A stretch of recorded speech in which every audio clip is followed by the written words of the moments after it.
So self-awareness, the first skill. It's about perceiving emotions. It's about maintaining awareness of our emotions. So we saw it. Self-awareness is a foundational skill, the foundational skill. It's about observing oneself. And as we saw in the introduction, it is foundational for self-management, social awareness, and influence. Most of us want to skip to the end. We want trust, we want charisma, we want influence, we want peak performance.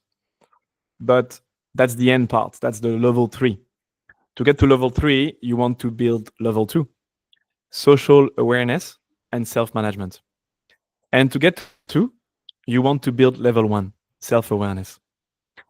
And you can hack your way to the level 3 and get some bursts of empathy, of charisma.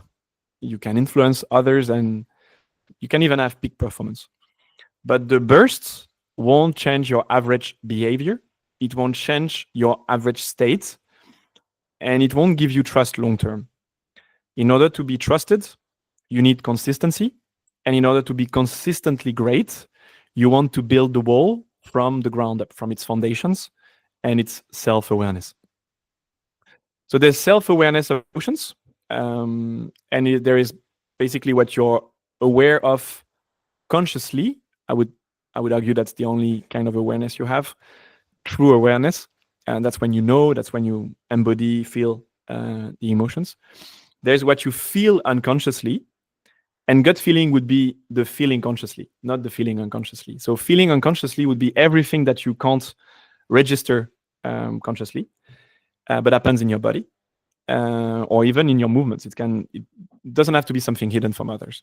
And then finally, there are things you don't feel at all. So in a particular moment, emotions that are not present. There's also others involved. Others also perceive your state consciously, unconsciously, and they don't perceive your state or your emotions. When you cross the two, it gets interesting. You will end up with some shared awareness and with differences in perceptions. So in green, clearly, the more aware you are, in other words, the more information you have about your inner state, the more power you have. In yellow, there is what you feel unconsciously. So the physiological changes triggered by emotional stimuli, such as the nervous system discharges, hormonal output, and immune changes that make up the fight or flight reaction, for instance, when you respond to threats. These responses are not under conscious control, and they can sometimes be observed from the outside. They just happen. They may occur in the absence of subjective awareness, when you actually know, or you have gut feeling, or in the absence of emotional expression. If others perceive these states, they can potentially act on the information. They have power to.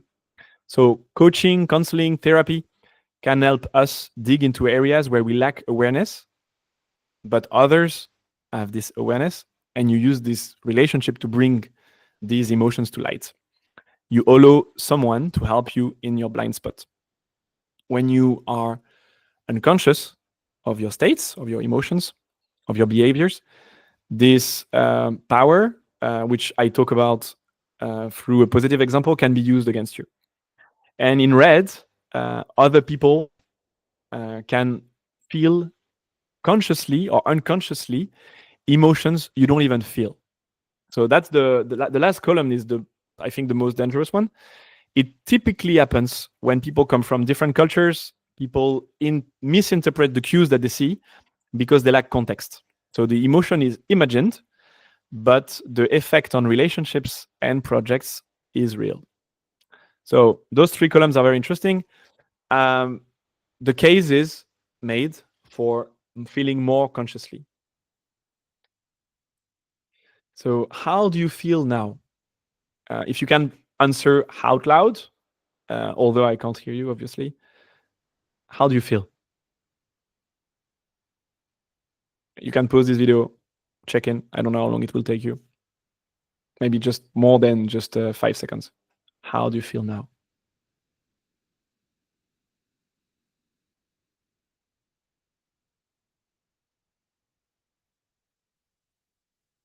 And no matter how much you spoke, can you please describe it to me in more detail? If it helps, instead of how do you feel now, maybe answer this other question. What is alive in you right now? And if you can pause the video for 1 minute and dig and see what comes, it would be amazing. So let's imagine you go for a coffee with a friend to talk about one of their big projects. They want your feedback. Let's imagine you both are going to take an hour. They don't know how they'll get to present you the ideas and get all your wisdom. So it's kind of a pressing time agenda. So they ask you, how are you? You probably won't be defaulting to great or good because it's a friend, but you won't give them the long answer either. So you want to respect the agenda. Maybe you take a minute to tell them about you, or 2 minutes, and they do the same. So you'll probably check on your state and give a short answer. If it's the first time you check on your state, on how you feel today, you'll be looking inwards for a few seconds to get the information and form a few words, or you verbalize basically to qualify your state. So that's the perceive part of it. It's a very quick check-in. Can take a few seconds. How do you check personally? How did you check when I asked you earlier? How do you know how you feel, basically, is the question. Not when you come back to a previous narrative, like a sentence you always say, but truly when you wonder how you feel. You could also sit for longer. So I was talking about you, and at the coffee, you perceive your state, and then you put a few words on it. Another case is, let's say you enter an event and someone like me facilitates a meditation and asks you to sit for a few minutes to get the information, and there's nothing else to do because everyone is getting silent, everyone is closing their eyes and checking for a few minutes to maintain awareness. That's the maintain awareness part. So it's a longer perception event, and you stay for longer there. Question to you: how often do you take a few minutes to observe your inner world in that fashion? You meditate every day? Do you do yoga to feel your body? How do you check? How do you check in internally? So when it comes to perceiving other people's emotions, you can look at their movements, their speed, their face, their posture, their breathing patterns. There are plenty of elements to monitor.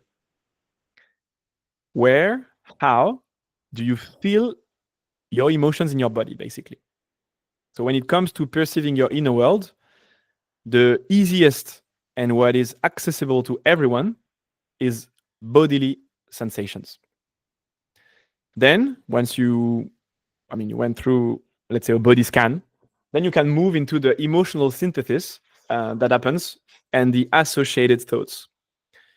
You can also stay in the bodily sensations and never go to verbalization, although it's culturally, it's something that few people do, to stay in there. There are two different modes of awareness we'll practice. One is the soft gaze. That's when you do not engage with the emotions that come up, that come and go. You keep your inner vision unfocused, soft. It's the place where you can feel the space between thoughts. And then the other mode of awareness, let's call it, is a more focused attention. It's one that we are more accustomed to. It's when you explore the pain you feel in your back, for instance. Let's say that the doctor is asking you for your symptoms. You're checking your body for symptoms. This is focused attention. It can also be focused on memories. Memories that comes back to you, or thoughts or plans, anything that bubbles up to the surface. You can focus on that. So as Bessel van der Kolk writes in a great book called The Body Keeps the Score, The Body Keeps the Score, Sensory information about the outside world arrives through our eyes, our nose, our ears, our skin. You can also argue that it's arriving through the tongue, and you can also feel stuff through your inner body, your internal organs. There's gut feeling, there's heart.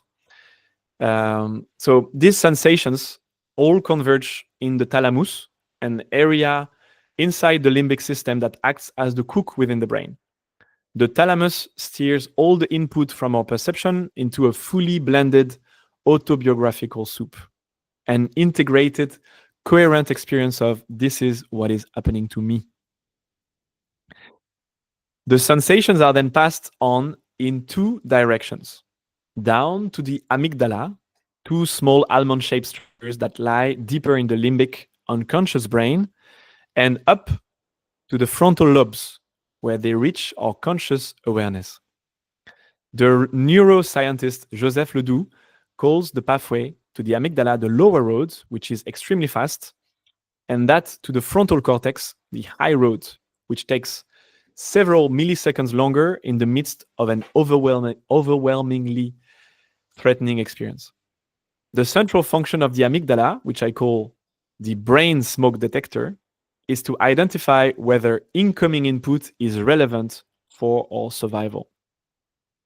It does so quickly and automatically with the help of feedback from the hippocampus, a nearby structure that relates the new input to past experiences. If the amygdala senses a threat, a potential collision with an oncoming vehicle, for instance, or a person on the street who looks threatening, it sends an instant message down the hypothalamus and the brainstem, recruiting the stress hormone system and the autonomic nervous system to orchestrate a whole body response. Because the amygdala processes the information it receives from the thalamus faster than the frontal lobes do, it decides whether incoming information is a threat to our survival even before we are consciously aware of the danger. By the time we realize what is happening, our body may already be on the move. You're already sweating, you're already screaming, you're already running. If the amygdala is the smoke detector in the brain, think of the frontal lobes and specifically the medial prefrontal cortex, located directly above our eyes, as the watchtower. The watchtower offers a view of the scene from on high. Effectively dealing with stress depends upon achieving a balance between the smoke detector and the watchtower. It's important to have an efficient smoke detector. You don't want to get caught unaware by a raging fire. But if you go into a frenzy every time you smell smoke, it becomes intensely disruptive. Again, it's Bessel van der Kolk in The Body Keeps the Score, page 60, 63, 64, 69. Amazing book. So if you want to manage your emotions better, your brain gives you two options. You can learn to regulate them from the top down or from the bottom up. Top-down regulation involves strengthening the capacity of the watchtower to monitor your body's sensations. There, mindfulness meditation, the self-awareness we're talking about now, can help. The bottom-up regulation involves recalibrating the autonomic nervous system, which, as we've seen, originates in the brainstem. We can access the ANS through breath, through movement, through touch, and breathing is one of the few body functions under both conscious and autonomic control. So we'll play with breath, with touch, with movement in the acting part of this emotional intelligence program. Dissociation is as problematic as hyperarousal. But we mostly don't see it this way. So as the perceived threat level increases, we lose intelligence and charisma. This loss of intelligence is characterized by either hyperarousal or dissociation. Dissociation is harder to detect. In our society, where cool, the absence of emotion, the prevailing ethic, don't be so emotional, don't be so sensitive, dominates. And where rationality is generally considered to be the preferred antithesis of emotionality, dissociation can be perceived as intelligence, wisdom, even.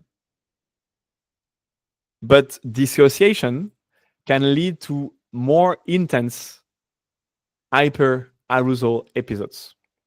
It is when you explode because you've kept too much in. Also, in dissociation, emotions do not disappear. We spoke about it earlier. They go under the rug. They are acted in. If the amygdala senses a threat and recruits the stress hormone system and the autonomic nervous system to orchestrate a whole body response, this response can be acted out in public, it can be acted out in private, or it can be felt in private, but it also can be hidden from self and acted in. Rationality and anti-emotionality bears a long-term cost. In one study, they found that it was the main factor for lung cancer incidence. All deaths were of people scoring the highest in the rationality anti-emotionality scale. Basically, when you avoid the emotion that present themselves, the body is left to process and integrate them without you, without your conscious management, let's say. And that's when chronic stress can become chronic disease. So self-awareness targets dissociation and threat level perception. Acting will be the way you get out of hyperarousal that we will target into the purple track. So in order to maintain awareness, in order to sit with your feet, to feel, to meditate, sometimes you can call it this way, meditation. Some people will speak about sophrology. There are many terms for this, but basically observing yourself. The first thing you want to do is ground yourself in a productive posture. Over time, you'll find that posture yourself. You'll find a posture that best suits you. You can find this posture through trial and error, and you can find it faster by standing on the shoulders of giants. And the giants in that particular game are the Buddhists, and you can leverage their centuries of meditation experience. They have boiled it down to their perfect posture, which is a 7-point posture.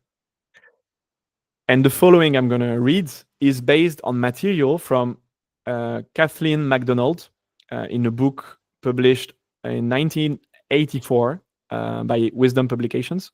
The book is called How to Meditate. So, number 1, legs. If possible, sit with your legs crossed in the Vajra or full lotus position. In this position, each foot is placed sole upward on the thigh of the opposite leg. This position is difficult to achieve, but one can train the body to do so over time. This position gives the best support to the body and mind. It's not, however, essential.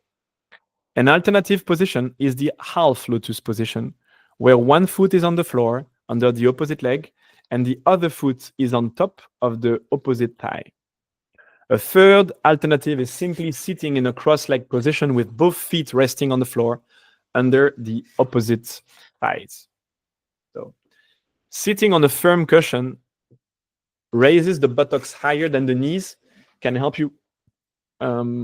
Sitting on a firm cushion that raises the buttocks higher than the knees can help you greatly to keep your spine straight. It can also help you to sit for longer periods of time without having your feet and legs fall asleep or get uncomfortable pins and needles. So I just chose simply the third alternative, simply sitting in a cross-legged position. If sitting on a cushion, I'm on a chair, but yeah. If sitting on a cushion on the floor is not possible, one can use a low meditation bench, and it's also perfectly acceptable to meditate while sitting on a chair. The most important thing is to find a suitable position in which you are able to be comfortable. Number 2, your arms. Hold your hands loosely in your lap, right hand resting in the palm of your left palm. Okay, I'll go again. Sorry. So yeah, I hope you're following me, right? And yeah, enjoy the mess of my guiding meditation. Hold your hands loosely in your lap, right hand resting in the palm of your left, palms upward, thumbs slightly touching. It forms the shape of a teardrop or flame. Your hands should be resting about 2 to 3 inches below the navel. Shoulders and arms should be relaxed. Arms should be slightly akimbo, leaving a bit of space between your arms and your body to allow air to circulate. This helps to cool down and prevent sleepiness during meditation. Third, your back. Your back is most important. It should be straight, held relaxed, and fully upright, as if the vertebra A, plural, were a stack of blocks effortlessly resting in a pile. This helps your energy to flow freely and contributes greatly to the clarity and alertness of your mind in meditation. The position of your legs can contribute greatly to how easy it is to maintain a straight back. Often the higher is the cushion under your buttocks and the lower are your knees, the easier it is to keep a straight back. You should experiment to see what works for you. I'll just press so that I can keep the position throughout. Okay. 4, jaw and mouth. Your jaw and mouth should be relaxed with your teeth slightly apart, not clenched, lips slightly touching. Tongue, number 5. You can close your eyes, by the way, and follow my words. Your tongue should rest lightly on your upper palate, with the tip lightly touching the back of the upper teeth. This reduces the flow of saliva and the need to swallow. These automatic bodily actions can be hindrances to deepening your concentration, as they can become distractions. And they will become distractions. Number 5, tongue. Your tongue should rest lightly on your upper palate.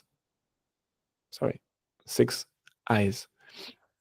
In the beginning, it is often easier to concentrate with your eyes fully closed. This is totally fine. As you gain some experience with meditation, it is recommended that you learn to leave your eyes slightly open to admit a little light and that you direct your gaze downwards, not really focusing on anything in particular. Closing the eyes completely may create a tendency towards sluggishness, sleep, or daydreaming, all of which are obstacles to clear meditations. Finally, 7, head. Your head should be just slightly inclined forward, so that your gaze is directly naturally towards the floor in front of you. If your chin is held too high, you may have problems with mental wandering and distraction. If you drop your head too far forward, this can bring mental dullness or sleepiness. So use your head as the brake and the accelerator. Now that you have the right posture, let's now play with a longer observation time maintaining awareness for a few minutes. And you can pause this video and do it as long as you want. Actually, it would be amazing if you did that. How about you do that? So focused attention is the easiest of the two. So let's put a timer for 3 minutes. You can feel your body. Is there anywhere where you can feel some tension?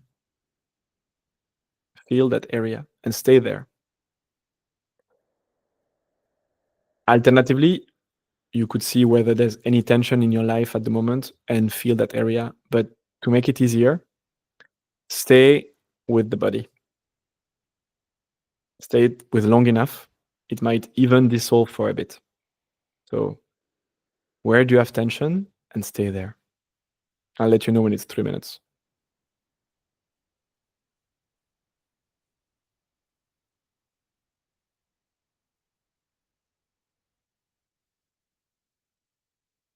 You can adjust your position, ground yourself in the appropriate position we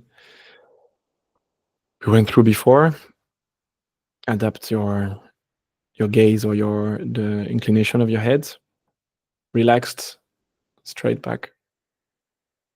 Tongue behind your teeth. Jaw relaxed.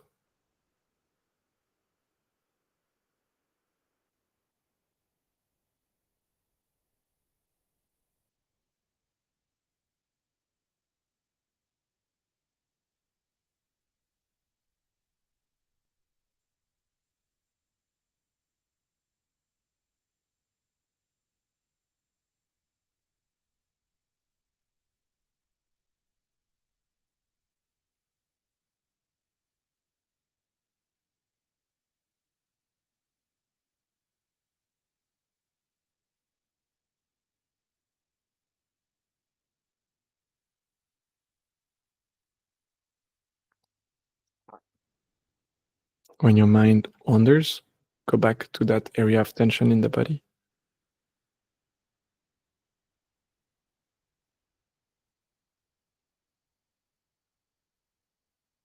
When your mind wanders, because it will wander,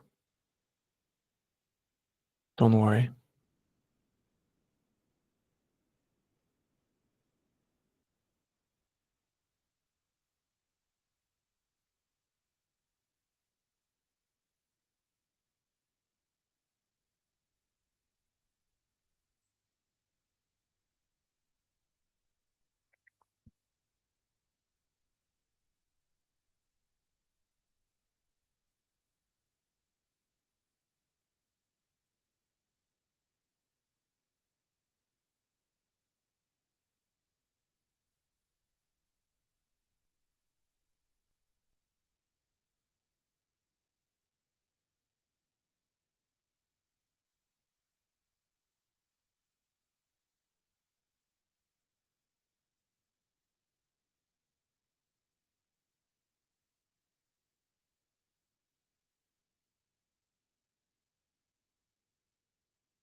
So that was focused attention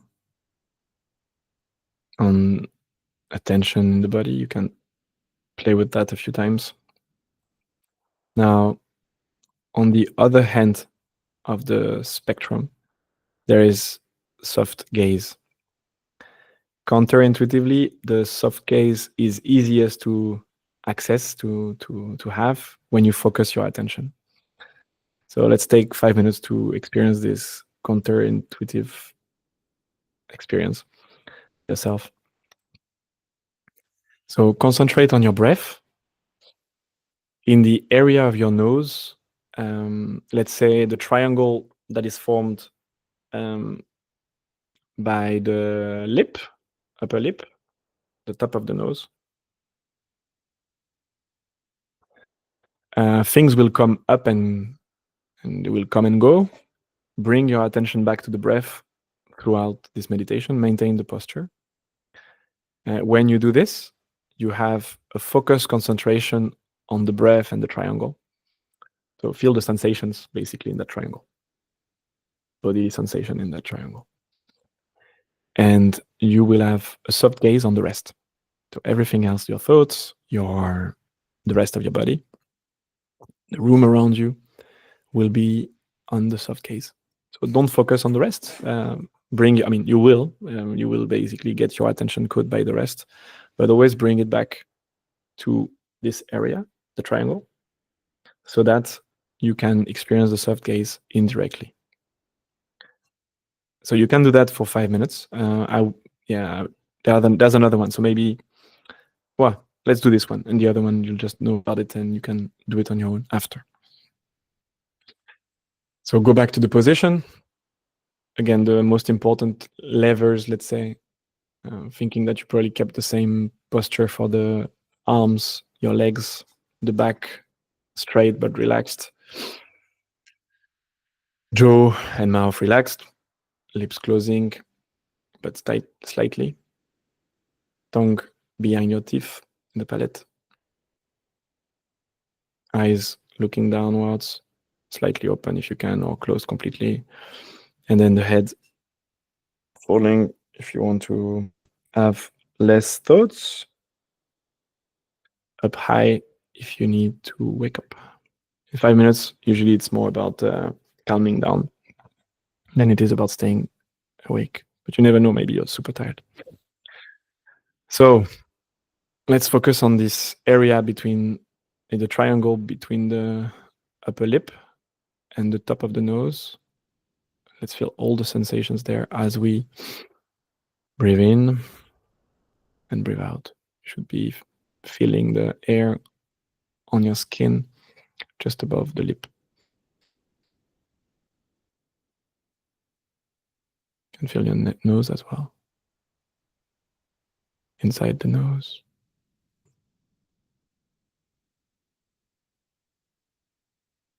Let's do 4 minutes.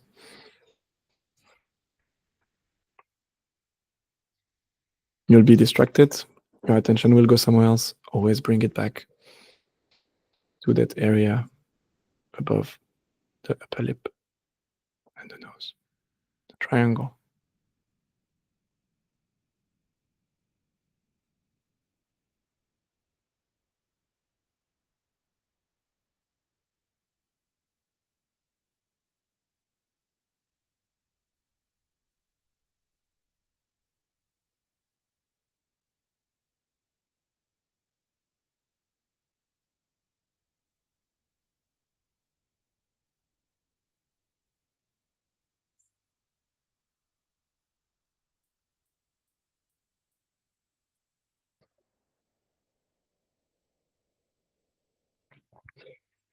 Back to the triangle.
The triangle.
Okay.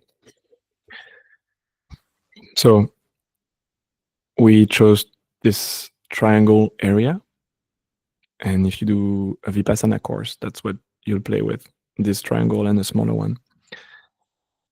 If you do a transcendental meditation course, you'll focus your attention on a mantra or on a word, on a sound. So there are different ways, but to access the soft gaze, what we call the soft gaze, is through this concentration. Now, there's another experience of the soft gaze that can happen as you feel your body and expand your awareness beyond your body and feel as far as you can and maintain your awareness on the massive space around you. So we'll give it a try, and I won't stay in silence for too long. You can pause after I'm done talking and stay in that posture. So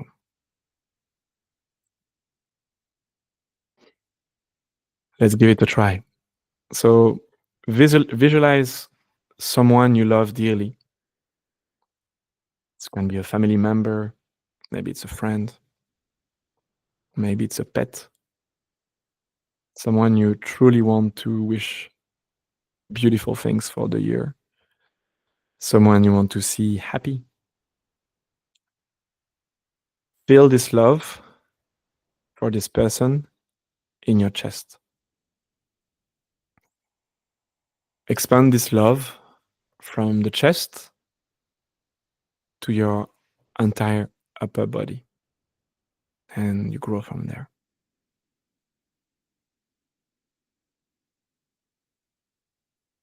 So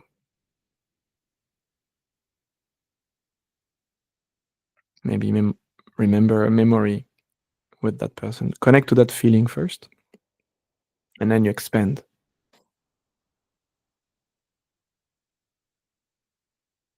You can put your hand on your heart or on your chest. So once you truly connect with this feeling,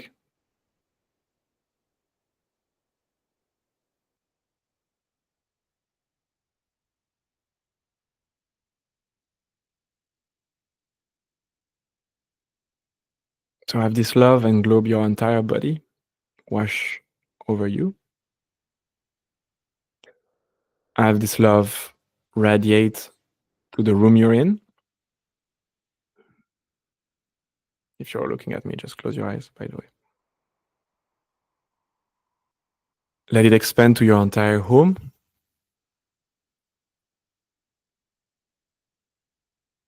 See it expand to the buildings around your home. Now feel it grow to your neighborhoods, your city, the region you're in, the larger region, the entire earth.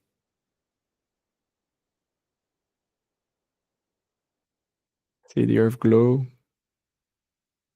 the solar system, the galaxy, the universe, and stay there in that love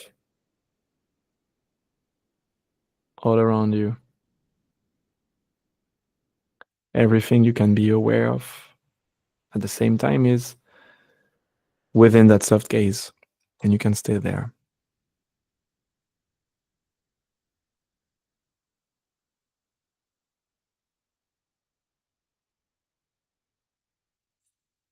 You can pause. So there's no coming to consciousness without pain, says Carl Jung. Or another one, I don't know if you'll, well, yeah. Remember, all I'm offering is the truth, nothing more. So if what comes up in those moments of observation, of self-awareness, is overwhelming, and it will be sometimes, and for some people it's super intense. I have friends, people around me who have very intense experiences just closing their eyes, connecting with their bodies. And it's not, I mean, for some of them, it's very hard. Remember, it won't last forever. Remember, it will end. And remember, you can end this at any point. You're in control. Remember, you can stay and you can adjust this experience. You can get away. You can see what you see in black and white. You can lower down the volume. You can push with your hand. You can make it very small. And as Bessel van der Kolk writes again in The Body Keeps the Score, visiting the past should be done while people are firmly rooted in the present and feeling as calm, safe, and grounded as possible. Grounded means that you can feel your butt in your chair, see the light coming through the window, feel the tension in your calves, and hear the wind stirring the tree outside. Being anchored in the present while revisiting difficult experiences opens the possibility of deeply knowing that the difficult events belong to the past. For that to happen, the brain's watchtower, cook yourself, and timekeeper need to be online. Integration won't work as long as people keep being pulled back into the past.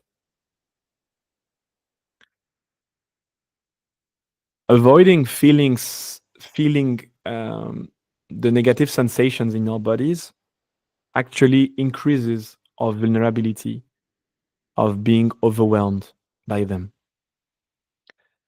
Body awareness puts us in touch with our inner world, the landscape of our organism.